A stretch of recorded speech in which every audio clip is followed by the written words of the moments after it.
ಸ್ನೇಹಿತರೆ ನಮಸ್ಕಾರ. ನಮ್ಮ ನಾಡು ನುಡಿ ಯೂಟ್ಯೂಬ್ ಚಾನೆಲ್ಗೆ ಸ್ವಾಗತ. ಸ್ನೇಹಿತರೆ, ಶ್ರೀ ಸದ್ಗುರು ಚರಿತ ಲೀಲಾಮೃತದ ಅಧ್ಯಾಯ 13 ಪೂರ್ವಾಶ್ರಮ ಕರಂಜಾಗೆ ಭೇಟಿ ನೀಡಿ ತಂದೆ ತಾಯಿ ಸಹೋದರಿಯ ಭವಿಷ್ಯ ವಿವರಣೆ ಪರಿಹಾರ ನೀಡಿದ ನರಸಿಂಹ ಸರಸ್ವತಿಗಳು. ಕ್ಷೇತ್ರಗಳ ಸುತ್ತುತ್ತಿರೆ 4 ವೇದಾರ್ಥ ಹೇಳಿರೆ ಕೀರ್ತಿ ಎಲ್ಲೆಡೆ ಹರಡಿ ಭಕ್ತರು ಹೆಚ್ಚಿದರು. ಉಪದೇಶ ಪಡೆದು ಶಿಷ್ಯರಾಗತೊಡಗಿರೆ ಮಾಧವ ಸರಸ್ವತಿ ಶಿಷ್ಯೋತ್ತಮರಾದರು. ಪ್ರಯಾಗ ಕ್ಷೇತ್ರದಿಂದ ದಕ್ಷಿಣಕ್ಕೆ ನಡೆದು 30 ವರ್ಷ ಕಳೆಯೇ ಕರಂಜಾಗೆ ಬಂದರು. ಸಹೋದರರು ಚರಣಕ್ಕೆ ಎರಗಿರೆ ಅಂಬಾ ಮಾಧವರು ಪಾದವ ತೊಳೆದರು. ಮಾತೆಯು ಗುರುವಲ್ಲಿ ಶ್ರೀಪಾದರ ಕಂಡಿರೆ ಪುರಜನರು ಎರಗಿ ಧನ್ಯತೆ ಪಡೆದರು. ಏಕಕಾಲಕ್ಕೆ ಗುರುವು ಬಹುರೂಪಿಯಾಗಿ ಭಿಕ್ಷೆಯನ್ನು ಸ್ವೀಕರಿಸಿ ಎಲ್ಲರ ಹರಿಸಿದರು. ಮುಕ್ತಿ ಮಾರ್ಗ ತೋರೆಂದು ಹೆತ್ತವರು ಬೇಡಲು ಕೊನೆಗಾಲದಲ್ಲಿ ಕಾಶಿಯಲ್ಲಿ ಮುಕ್ತಿ ಎಂದರು. ಸನ್ಯಾಸಿಯಾದವನ 42 ಪಿತೃಗಳು ಶಾಶ್ವತ ಬ್ರಹ್ಮಪದವು ದೊರಕುವುದೆಂದರು. ಸಂಸಾರಕ್ಕೆ ಬೆದರಿ ಪೂರ್ವಾಶ್ರಮ ಸಹೋದರಿ ತಪವ ಕೈಗೊಳ್ಳೆ ಮನದಿ ನಿಶ್ಚಯಿಸಿದ್ದಳು. ಪತಿಸೇವೆ ಸ್ತ್ರೀಗೆ ಮುಕ್ತಿ ಮಾರ್ಗ ಎನ್ನಲು ಭವಿಷ್ಯ ತಿಳಿಯಲು ಗುರುಗೆ ಕೈಮುಗಿದಳು. ಪೂರ್ವ ಜನ್ಮದಲ್ಲಿ ಗೋವ ಹೊಡೆದಿರೆ ನೆರೆಹೊರೆಯಲ್ಲಿ ಜಗಳ ತಂದಿಟ್ಟಿರೆ ಪಾಪಕರ್ಮದ ಫಲ ಕುಷ್ಠರೋಗ ಎಂದರು. ಅನುಭವಿಸದೆ ರತ್ನಾಯಿಗೆ ಅನ್ಯ ಮಾರ್ಗ ಇಲ್ಲೆಂದರು. ಉತ್ತರಾರ್ಧದಲ್ಲಿ ಪತಿಯು ತಪಕ್ಕೆ ತೆರಳುವನೆನ್ನಲು ನಡುಗುತ್ತ ರತ್ನಾಯಿ ಗುರುಪಾದ ಹಿಡಿದಳು. ಮುಪ್ಪು ಬಂದಂತೆ ರೋಗ ಹೆಚ್ಚುವುದೆಂದು ಉಸಿರು ನಿಲ್ಲುವ ಮುನ್ನ ಗುರುದರ್ಶನ ಎಂದರು. ಬೆನ್ನು ಬಾಗುತ್ತಲೇ ದಕ್ಷಿಣಕ್ಕೆ ನಡೆ ಎಂದು ಭೀಮ ಅಮರಜ ಸಂಗಮ ತಿಳಿಸಿದರು. ಗಾಣಗಾಪುರದಲ್ಲಿ ಕೊನೆಗಾಲ ಕಳೆಯೆಂದು ಅಲ್ಲೇ ತಮ್ಮ ದರ್ಶನ ಆಗುವುದ ತಿಳಿಸಿದರು.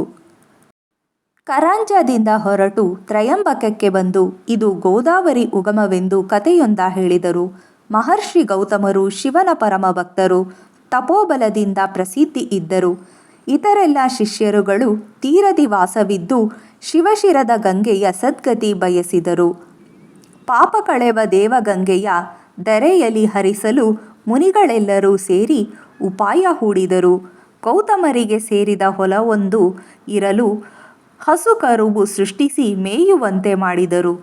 ಅನುಷ್ಠಾನ ಮುಗಿಸಿ ಗೌತಮರು ಹೊರಬರೆ ಹೊಲದಲ್ಲಿ ಮೇಯುತ್ತಿದ್ದ ಹಸುಕರುವ ಕಂಡರು.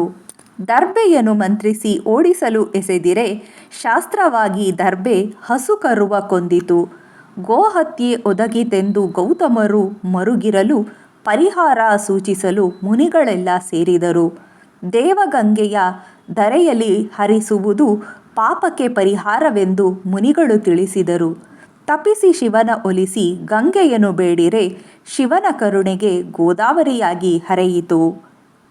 ಯಾತ್ರೆಗಳ ಮಾಡುತ್ತಾ ಮಂಜಿರಕ್ಕೆ ಬರಲು ಮನದಿ ಪೂಜಿಪ ಮಾಧವಾರಣ್ಯರು ಎರಗಿದರು. ಭಕ್ತಿಯಿಂದ ಸ್ತುತಿಸಿ ಪೂಜೆಗೈದಿರಲು ಸದ್ಗತಿಯ ತಿಳಿಸಿ ಹರಸಿ ಬ್ರಹ್ಮಲೋಕ ಹರಸಿದರು. ಶಿಷ್ಯರ ಒಡಗೂಡಿ ಗಂಗೆಯಲ್ಲಿ ಮಿಂದಿರಲು ಪ್ರವಾಹದೆಡೆಗೆ ಹೋಗಿಹ ವ್ಯಕ್ತಿಯ ಕಂಡರು. ಶಿಷ್ಯರ ಕಳುಹಿಸಿ ಆತನ ಕರೆಸಿ ಕೇಳೆ ಉದರಶೂಲೆ ತಾಳೆನೆಂದು ಕಣ್ಣೀರ ಹರಸಿದನು. ಹಸಿದಿರೆ ಸಂಕಟ ಉಂಡರೆ ಅತಿ ಶೂಲೆ ಆತ್ಮಹತ್ಯೆಯ ದಾರಿ ನಿರ್ಧರಿಸಿಹೆ ಎಂದನು. ಕಷ್ಟ ಕಳೆಯಿತೆಂದು ಔಷಧ ಇದೆಯೆಂದು ಸಂಶಯ ತಾಳದೆ ಹೇಳುದದ ಕೇಳೆಂದರು ಗುರು. ವಿಪ್ರ ಸಾಯಂದೇವ ಅಲ್ಲಿ ಸ್ನಾನಕ್ಕೆ ಬಂದಿರಲು ಗುರುವು ಕಾಣಲು ಚರಣಕ್ಕೆ ಎರಗಿದನು.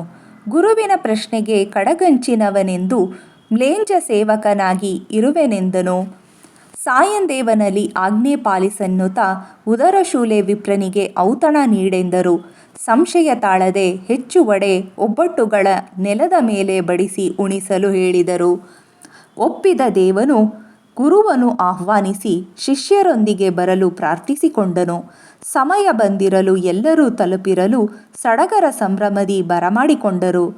ಸಾಧ್ವಿ ಸ್ವಾಗತಿಸಿ ಆಸನಗಳ ತೋರಿ ಸತಿಪತಿಯರು ಸೇರಿ ಗುರುಪಾದ ತೊಳೆದರು. ಪೂಜೆ ಆರತಿ ನೈವೇದ್ಯಗಳ ಸಮರ್ಪಿಸಿ ಭಕ್ತಿಯಿಂದಲೇ ಭಜಿಸಿ ಚರಣಕ್ಕೆ ಎರಗಿದರು. ಸಂತುಷ್ಟ ಗುರುವು ಸಾಯಂದೇವನ ಒಪ್ಪಿ ಪೂರ್ಣಾಯುಷ್ಯದೊಂದಿಗೆ ಸುಖವ ಹರಸಿದರು. ಭೋಜನ ಸಿದ್ಧವಿರೆ ವಿಪ್ರ ಸನಿಹ ಕೂತು ಕರೆದ ಪದಾರ್ಥಗಳ ಹೆಚ್ಚು ಉಣಿಸಿದರು. ಹೆಚ್ಚು ಉಂಡರು ಅಂದು ಉದರ ಶೂಲೆ ಬಾರದಿರೆ ಗುರುಕೃಪೆಗೆ ವಿಪ್ರಚರಣಕ್ಕೆ ಎರಗಿದನು. ಬೇನೆ ಮುಕ್ತಿಗೆ ಗುರುವು ವಿಪ್ರನಿಗೆ ಹರಸಿರೆ ಗುರುವು ಕೊಂಡಾಡಿ ಎಲ್ಲ ಚರಣಕ್ಕೆ ಎರಗಿದರು.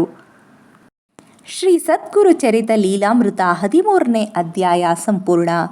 ಅಧ್ಯಾಯ 14. ಸಾಯಂದೇವನಿಗೆ ಯವನ ಕಾಟದಿಂದ ಮುಕ್ತಿ. ಸಾಯಂದೇವನ ಭಕ್ತಿಗೆ ಜಾಕಾಯಿಯ ನಿಷ್ಠೆಗೆ ಒಪ್ಪಿದ ಗುರುವು ಬಾಯ್ತುಂಬ ಹರಸಿದರು. ಮುಂದೆಯೂ ಸೇವೆಯ ಬಯಸಿಹೆ ಎಂದು ಮುಂದೆಲ್ಲ ವಂಶದಲ್ಲಿ ಭಕ್ತರಾಗಿ ಇರಿ ಎಂದರು. ಮುಸಲ್ಮಾನ ಮಾಂಡಲಿಕ ಅತಿ ಕ್ರೂರಿ ಇರಲು ನಾಳಿನ ತನ್ನ ಬಲಿಗೆ ಸಾಯಂದೇವ ಹೆದರಿದ್ದ. ಗುರುವಲಿ ಅರುಹಿ ಯವನನ ಕಾಟವನ್ನು ಶಿರಪಾದಕ್ಕೆ ಇಟ್ಟು ಪ್ರಾಣಭಿಕ್ಷೆ ಬೇಡಿದನು. ಹೋಗಿ ಬಾ ಕಾಯುವೆ ಎಂದಿರಲು ಗುರುವು ದೇವನು ನಿಂತನು ಅಸುರನ ಮನೆ ಬಾಗಿಲಲಿ. ಕಂಡು ಕೋಪದಿ ಯವನು ನಡೆದಿರೆ ಒಳಗೆ ಸ್ಮರಣೆ ತಪ್ಪಿ ಬಿದ್ದನು ಕೆಳಗೆ. ದೇಹವೆಲ್ಲ ಉರಿ ಉರಿ ಸಹಿಸದ ನೋವು ಶಸ್ತ್ರಧಾರಿ ಬ್ರಾಹ್ಮಣ ಇರಿಯಲು ಬರುತಿಹನು.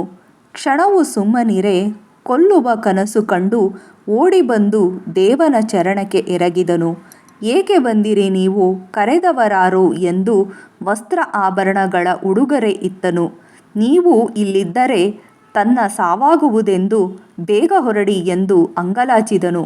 ಓಡಿ ಬಂದ ಸಾಯಂದೇವ ಗುರುಚರಣಕ್ಕೆ ಎರಗಿ ನಡೆದುದ ತಿಳಿಸುತ್ತಾ ಸೇವಕನಾಗಿ ಉಳಿವೆನೆಂದನು.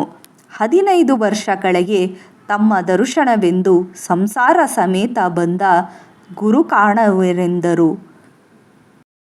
ಪವಾಡಗಳು ಜರಗಿರೆ ಗುರು ಮಹಿಮೆ ಹೆಚ್ಚಿರೆ ಗುರುವ ಕಾಣಬಂದರು ಮೂಲೆ ಮೂಲೆಗಳಿಂದ. ಸ್ವಾರ್ಥಿಗಳು ವಂಚಕರು ಭಕ್ತರಲ್ಲಿ ಹೆಚ್ಚಿರೆ ಗುರುಗಳು ಗುಪ್ತವಾಗಿ ಇರಲು ಬಯಸಿದರು. ಶ್ರೀ ಸದ್ಗುರು ಚರಿತ ಲೀಲಾಮೃತದ 14ನೇ ಅಧ್ಯಾಯ ಸಂಪೂರ್ಣ.